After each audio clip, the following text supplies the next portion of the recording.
But the first card that came up for you, Taurus, is the same as the Emperor card. It's called in this deck the Horned God. I love that. So, he's strong, he's firm in his foundation. This reminds me of a Capricorn. And I've had other commenters, viewers say the same thing. So he's very much a hard worker. You can see he's definitely has his physique. He's not like he sloths around. He is definitely someone who puts in time. He loves the animals. He's grounded. He is a typical father figure. And this could be someone who is alive. It can also be someone who's deceased. Maybe you've had a father or a father figure, someone who treated you that way or you had that relationship with, and they are in the spirit world. So they could be around you at this time, just supporting you, guiding you, someone you feel very close to. So just kind of watch out for that. And I say watch out, but just be aware. If you're just aware that there's another presence and it feels good, then it very well may be this father figure. If he is in your life now, this could be someone who is very, very supportive of you. He very well could be an earth sign. I'm just feeling Capricorn, doesn't have to be, but it has those aspects of being able to make grounded decisions, helping you plan, helping you envision, helping you expand, helping you get paperwork done. This could be a woman, but usually it's a man. So this person shows up as first in your reading. Let me know who this is, Taurus. Of course, you're an earth sign. So I feel like it's someone in your life. I'm not really sure. I feel like it's you. But you know what? I'm going to ask my pendulum. I don't normally do this, but I'm very interested to see is the Horned God or the Emperor, is this Taurus themselves? Well, even though this person is very earthy, I do feel like this is someone in your life. Again, whether they're deceased or whether it could be a spouse. It could be that someone just feels very warm, protective, wants to help take care of you or give you good advice. All right. So when I ask my pendulum if this is someone, you taking on these aspects, it's like, no, not really. This is a person. Okay, so the next card that comes up is the same as the Fool card. And this particular deck calls it the Greensman. And the Fool card is about naivety, going about a new venture, really not knowing how it's turning out. But you know what? It's good because you're not focusing too much on the hows. It's more of a spontaneous, let's not be too hard on ourselves. Let's be happy. You can see that the people in this card, one's playing music, one's dancing, another one's playing a violin. Let me read you a little bit about what this Greensman in this particular deck means.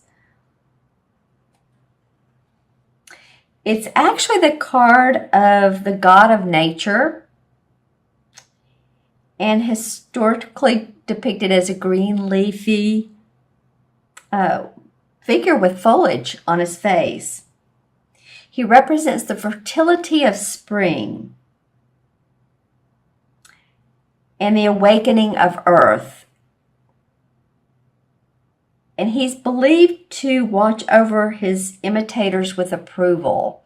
So he's like a god, and he's watching over you with approval. Whoever your god may be, we can put this in sort of an analogy, but whoever your god may be, just a feeling of protection. You see, he sort of looks old and wise, and they're sort of young and playing down here. So just a feeling protected no matter what your journey is, no matter where you are in your life, that there's an essence and a protection around you. It's definitely new starts, new beginnings, and fertility. And there's a big innocence around this too. So it's like, I'm seeing someone like a hee-hee laugh on their face, like, I don't know, I'm just sort of giddish, I'm sort of happy, I don't really know why, but things are going okay, and there's room for me to grow, and I have protection.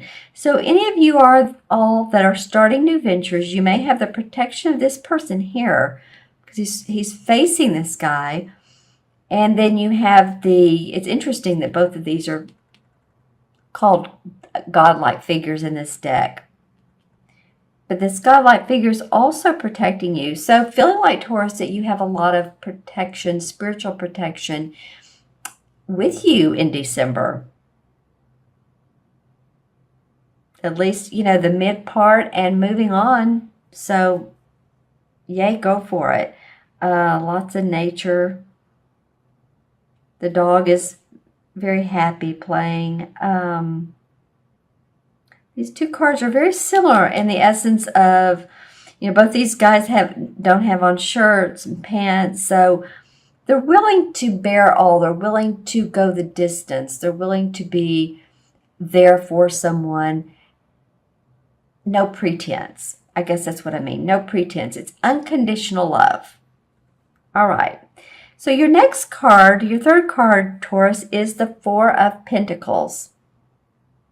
And the Four of Pentacles indicates to me someone who is being cautious about their money and not overexpending, but really fine-tuning and planning what you do have. As you can see, this person is moving the pentacles from over here where the wall is faded and moving them on the fireplace. So watching money, watching bottom line.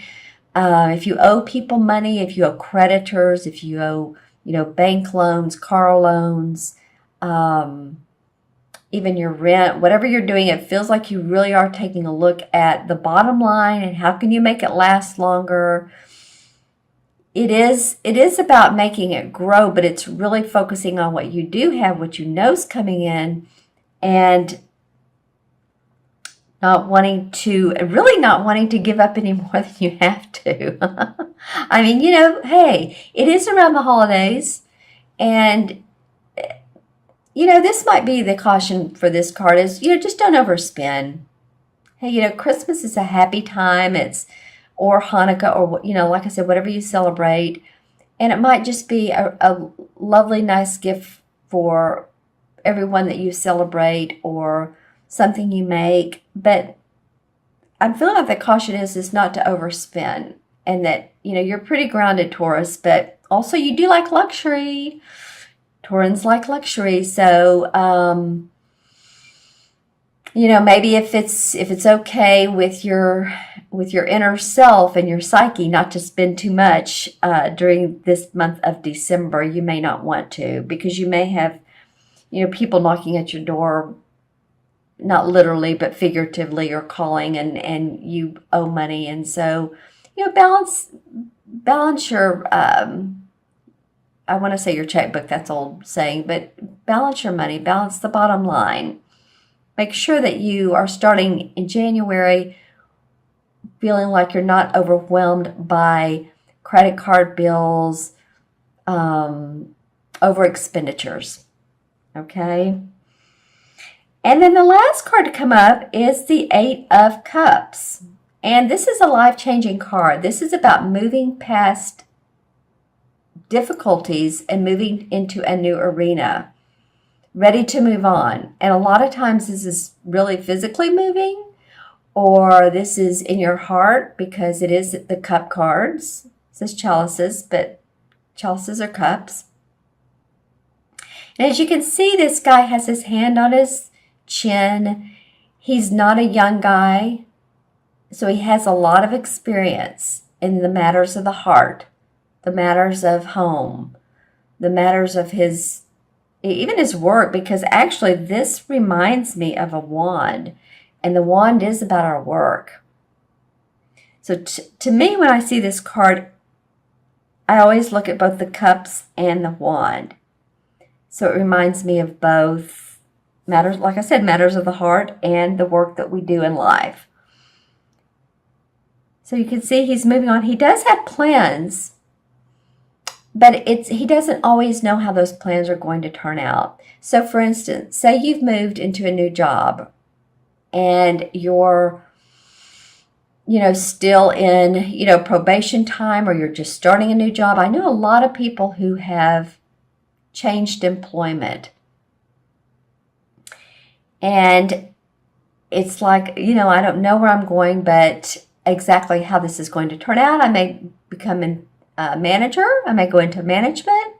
I may stay with my current position. But there's definitely opportunity surrounding this card. Like I said, this is a life-changing card. Life is calling you out to move on. Just move past hard feelings or heartbreak feelings, I guess. Emotional feelings, not to totally drop them, because, we always have our feelings. We don't want to cut the strings with our heart, but being able to move past what doesn't serve you, focus on what does serve you. The bird has his wings open. He says, like, I'm your guide. Come on, let's go. It's by the water, so it's about emotions. He's leaving behind his castle. So he's built up a foundation, but he's ready to move past that. He's ready to go on. Life-changing card, Taurus. So any of you, like I said, that are changing jobs, creating new ventures, it's probably what this is about. And maybe you're watching your money. Maybe you're creating something. It's taking more money than you thought. So you want to be ready to move on. And to do that, you need to save some money and not spend so much, because this might be costing you more than you think. And you realize that. So let's pull some. Well, this card wants to come up, and this is the Five of Swords. So any type of decision making where you've had to decide with others, consult with others, someone firmly puts their stake in the ground and says, no, this is the way it's going to be. A coming of minds, no matter who wins, whether it's this person or you. This is a decision that's made that there's been some conflict about, whether it's your home setting or whether it's your work setting. Very much could be. Seven of Cups comes up. So maybe you've had a lot of opportunities, and there might be some fantasy around this. So you might be feeling like, oh, well, I can take on all this. But he's sort of taken with all these cups and what all they have in them. And it can be illusional or disillusional, one might say. So just make sure that you pick what really goes with your heart, because there could be opportunities more that look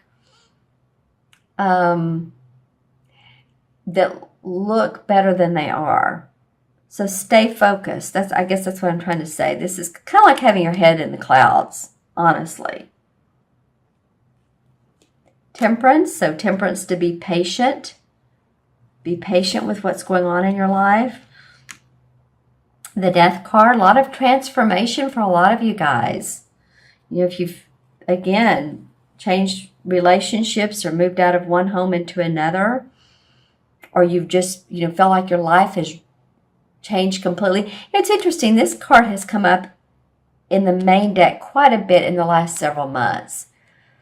The Tower card, it's just been amazing. So I feel like this is going on with a lot of people. Chariot card. So good things to come. Stay positive. You're moving. These two remind me of each other. Moving on past past life circumstances, ready to go, new adventures. new outcome, success, accomplishment. And I have a feeling this person can be of assistance to you. Wow, then the World card comes up. This one hasn't come up for any other sign. The World is the last card of the major arcana. This is enlightenment, accomplishment, seeing joy around what all you're doing in life. Your business, your work is coming together. You're feeling great.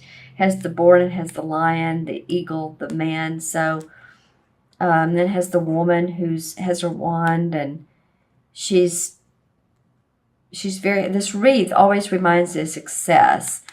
So, you know, the story goes with the major arcana, starts with the Fool, which is actually this card. I don't know where I'm going, but it can turn into the last card, which is the World. Okay, now the World is like, okay, now I see what it's all been about. Now I see why I've gone through this transformation and this change is because I needed to. I needed to get to the place of who I am, where I need to be in life, where I need to be physically in life, and who I need to physically be with because I am growing and I see the light. All right. Do we want to choose another, or was that just too good to land? Well, let's just do one more. The Knight of Pentacles comes up. So this is someone who's an earth sign. Could be you. That definitely could be you. The Knight of Pentacles is not the master like the king, and not the page like the, or not the newbie like the page. But he's still working with his money. He could be warm and generous, but he's ready to take on more. He's ready to take on more when it's good timing. So, and that time will come up. It's not just about your work, though. It is about your property, your home, what you love in life. Okay, Taurus, so I'm going to add these up for you. This is 4, because this is 0. 4 and 4 is 8, and 8 is 16. Interesting. Lots of 4s and 8s. So you all stay grounded this month.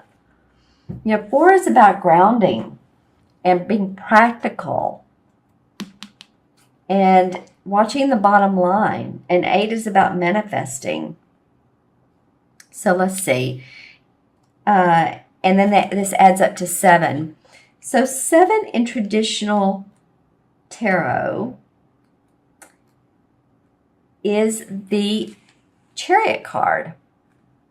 So, and the Chariot card is, again, very similar. There's a couple cards that are similar to this 8 of Chalices. This is about moving past what's been kept in your heart, whether it's love or whether it's job, but you're moving past it. The Chariot cards, you know what? You did get that a minute ago, didn't you? Yeah, and one of your, yes, one of your clarification cards. So this is indicating it's a major arcana that, you know, pay attention to support around you, fatherly support, watch your money, be open to new ventures because you're being supported and you can move on with success and victory.